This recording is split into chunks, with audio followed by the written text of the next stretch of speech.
আমলি ভাবে অন্যকে সুন্নতের দাওয়াত দিব, নিজেও সুন্নত হিসাবে জিন্দেগি যাপন করব এবং আল্লাহর কাছে দোয়া করব যাতে আল্লাহ জাল্লা জালালু আমাদেরকে সুন্নতওয়ালা বানায় দেন, সুন্নত মহাভয়ে জিন্দেগি যাপন করার তৌফিক দান করেন। বলেন যে ভাই, এই কালেম লা ইলাহা ইল্লাল্লাহ মুহাম্মাদুর রাসূলুল্লাহ এই হলো দ্বীনের বুনিয়াদ, ভিত্তি। এই লা ইলাহা ইল্লাল্লাহ যত মজবুত হবে ততই আমাদের দ্বীনি আমালগুলি আমাদের ভিতরে আসতে থাকবে। আল্লাহকে ভাবিয়ে আমরা সমস্ত নাফরমানির কাজ ছেড়ে দিব আর সমস্ত কর্মচারীর হুকুমগুলি আমরা পালন করতে পারব। আজ আল্লাহর বরত্বের দিন নাই, আল্লাহর ভয়ভীতি আমাদের নাই। আল্লাহর কাছে যে আমরা ধরা পড়ব এই ইকিন না থাকার দরুন যত রকমের নাফরমানি হইতেছে আর আল্লাহর আওয়ামেরকে আমরা ছাড়তেছি। এই জন্য ভাই বুজুর্গ, সর্বপ্রথম আপনার লা ইলাহা ইল্লাল্লাহর ইকিন দিলের ভিতরে পয়দা করতে হবে। বলেন যে আব্দুল্লাহ ইবনে ওমর রাদিয়াল্লাহু আনহু কোথাও সফরে যাইতেছিলেন, সে চলতে চলতে হয়রান হইয়া গেলেন। খাদেমকে বললেন যে ভাই খানা লো, তো দস্তরখান লাগানো হইল। আর দেখা গেল যে এক রাখাল সেখানে বকরি চড়াইতেছে। তো রাখালকে ডাকলো, আসো আমাদের লগে খানা খাও। রাখাল বলে, আরে দুনিয়াতে কি কেবল খানা খাওয়ার জন্যই আসছি, আর আমাদের কোনো ধুম ধান্দা নাই?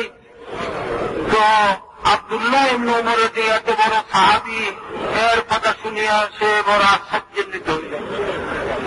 খাওয়ার পরে বলে, আরে একটু পরীক্ষা করি। তো রাখালকে বলতেছে, ও ভাই তুমি তো রোজা রাখছো, তোমার তো খাওয়ার দরকার নাই, আমাদের তো খাওয়ার দরকার আছে।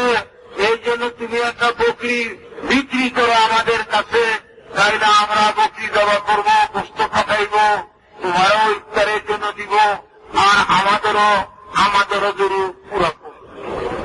ওই রাখাল বলতেছে, এই বকরির মালিক তো আমি না, আমি কেমন আপনার কাছে বিক্রি করব? মালিক তো আমি না, এই জন্য আমি বিক্রি করতে অপারগ।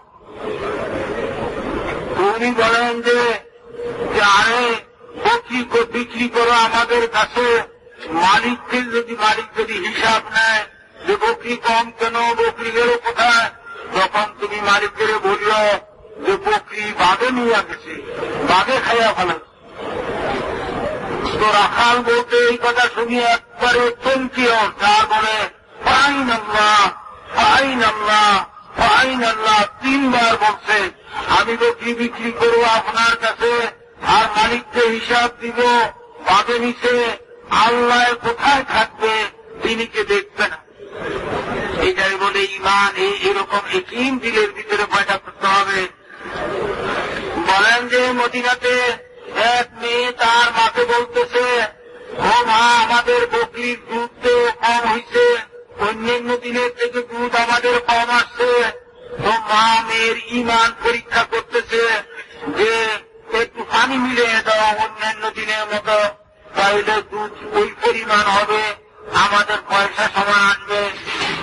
তো মেয়ে বলতেছে, মা আমিরুল মুমিনিন তো দুধের ভিতরে পানি মিলাইতে নিষেধ করছেন, কেমনে পানি মিলাইব? বলে আমিরুল মুমিনিন কি তোমার দেখতে থাকবে নাকি? তুমি ঘরে পানি মিলাইবে, আমিরুল মুমিনিন কোথার থেকে দেখবে? বলে আমিরুল মুমিনিন যদি নাও দেখে আল্লাহ তো দেখে।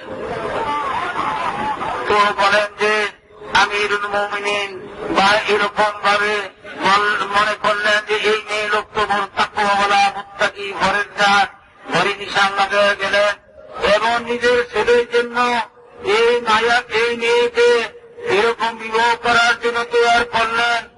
বলেন যে এক গোয়ালিনীর বকরি পালে তার মেয়ে আমিরুল মুমিনিন তার ছেলের জন্য নিতেছেন। বলে মুত্তাকি যদি হয় আল্লাহ জাল্লা জালালু তার মর্তবা বাড়ে। এই জন্য মহতারাম বুজুর্গ দোস্ত কি করতে হবে? এরকম ভাবে আল্লাহ জাল্লা জালালু আমার সাথে আছেন, হুয়া মাআকুম আইনা মা কুনতুম, তুমি যথাই থাকো না কেন তোমার সাথে আল্লাহ আছে। কি বলেন ভাই, আছে না কোনো নাই? এই জন্য ভাই ও বুজুর্গ, কিন্তু আছে তো বলি, কিন্তু আমলের সময় তো ওই খেয়াল থাকে না যে না এই অন্যায় করব না, কেন আল্লাহ না মানা করছে। বলেন যে হাদিসে পাকের ভিতরে আসছে এরকম ভাবে এক লোক তার চাষতো ভাইয়ের উপরে আশেক ছিল, সে চাইতো যে আমি এর পাই, এর দ্বারা আমার হাজত পুরা করি, কিন্তু সে মুত্তাকি ছিল, ধরা দিত না। এক সময় এরকম ভাবে এমন কাহাত লাগলো, একবারে ওই বহিন একবারে নিরুপায় হইয়া তার কাছে বলল যে তুমি আমাকে কিছু খরচ দাও, সাহায্য করো। সে বলল যদি নাকি তোমার আমার মধ্যখানে এরকম ভাবে খালি করিয়ে দিতে পারো তাইলে আমি দিব। সে এরকম ভাবে তাকে অনেকগুলি দিনার দেওয়ার জন্য কথা হইল, আর সে ওই দিনার নিল। যখন নাকি এরকম ভাবে চাষতো বোনের সাথে মিলতে চাইল, তো মেয়ে চাষতো বোন বলল ইত্তাকিল্লাহ, আল্লাহকে ভয় করো, এরকম হকের সাথে এরকম অন্যায় কাম করো না। বলেন এই কথা শুনে আমি ভয় পেয়ে গেলাম, আর ওই কাম করলাম না। তো মহতারাম বুজুর্গ দোস্ত, এরকম ভাবে আল্লাহর ভয় যখন পয়দা হয় তখন আল্লাহ জাল্লা জালালু তার মহাবিপদ থেকে তাদেরকে রক্ষা করে, তারা পাথরের ভিতরে আটকেছিল, আল্লাহ জাল্লা জালালু এই পাথরের এই আমলের দ্বারা তাদেরকে ওই গর্তের থেকে বাইর হওয়ার শুরু করিয়ে দিয়েছিল। এই জন্য মহতারাম বুজুর্গ দোস্ত, এরকম ভাবে লা ইলাহা ইল্লাল্লাহ মুহাম্মাদুর রাসূলুল্লাহ এর মাস করতে হবে। পরে ইমানের পরে ইমানের দলিল হইল নামাজ, নামাজ ইমানের সবুত, ইমানের প্রমাণ। বলেন যার দিন নাই, যার নামাজ নাই তার কোনো দিন নাই। নামাজ যার নামাজ ইসলামের